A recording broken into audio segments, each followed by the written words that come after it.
Has seen many dreams come true and many more shattered. One of those lucky enough, though, to have success after the glitz and glamour of the show has ended is classical singer Rhydian. Here he is with his latest song, O Fortuna.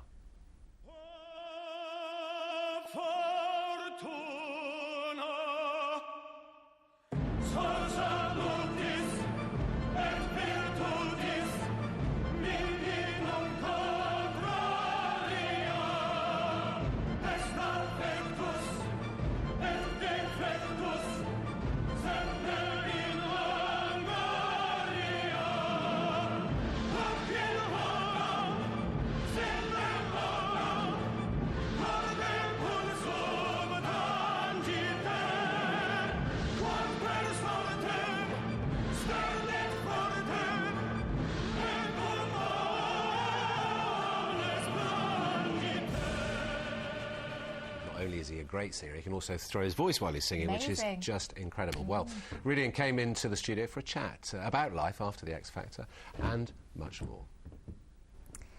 Rhydian, welcome to you. It's 2 years since you were on the X Factor. What has life been like for you since then? Incredible, really, yeah. Just a little bit of a blur because it's all happened so quickly, you know, the overnight. I don't want to say success, but the recognition and just the frenzy, really, the media frenzy, which then kind of you don't get a time to digest what's happened in the show at all, because you're thrown out, you do gigs, you then go on the X Factor tour. I was very fortunate because I was signed to Simon Cowell's record label despite coming second, and so that enabled me to make my first album. And so months were taken up making that, and then off the back of that I went on a UK tour last year, which was phenomenal. I loved every second. And then thankfully they gave me a chance to do my second album, O Fortuna. So. And your evidence of the fact that you don't have to win to be successful? Yeah, sure. I mean, it's happened quite a lot recently. I mean, Susan Boyle most recently with Britain's Got Talent, JLS. I think the exposure it gives you is second to none. And yeah, of course, we all want to win the competition. There's no point being in a competition if you don't win.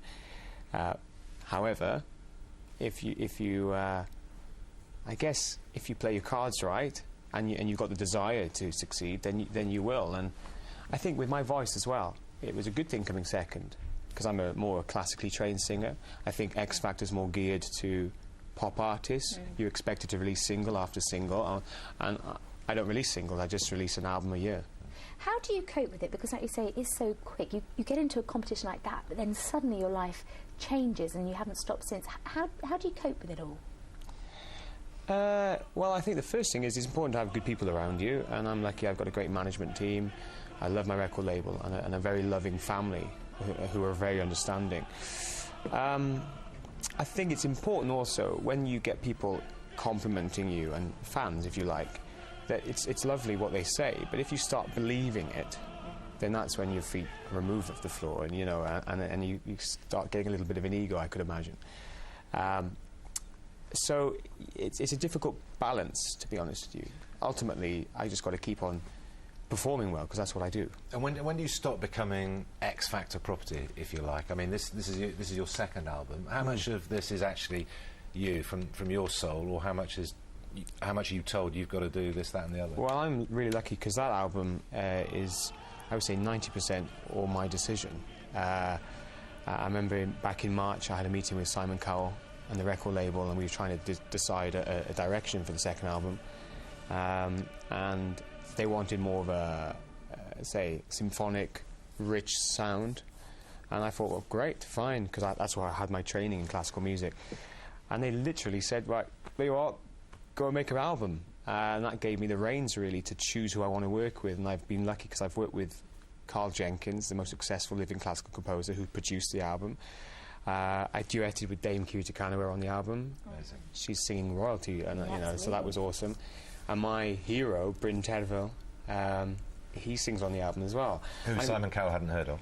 Simon Cowell, yeah, I mean, I don't know if he was joking, but he sat there going, Bryn who? And of course, in the classical world, he's very famous. Yeah, he's a worldwide sensation, and he's become a friend of mine as well. So there's a moment on every single track for me on that album. And what's more, we recorded it in Abbey Road 2 studios in London, where the Beatles famously recorded most of their albums. So I've had a blast. Yeah.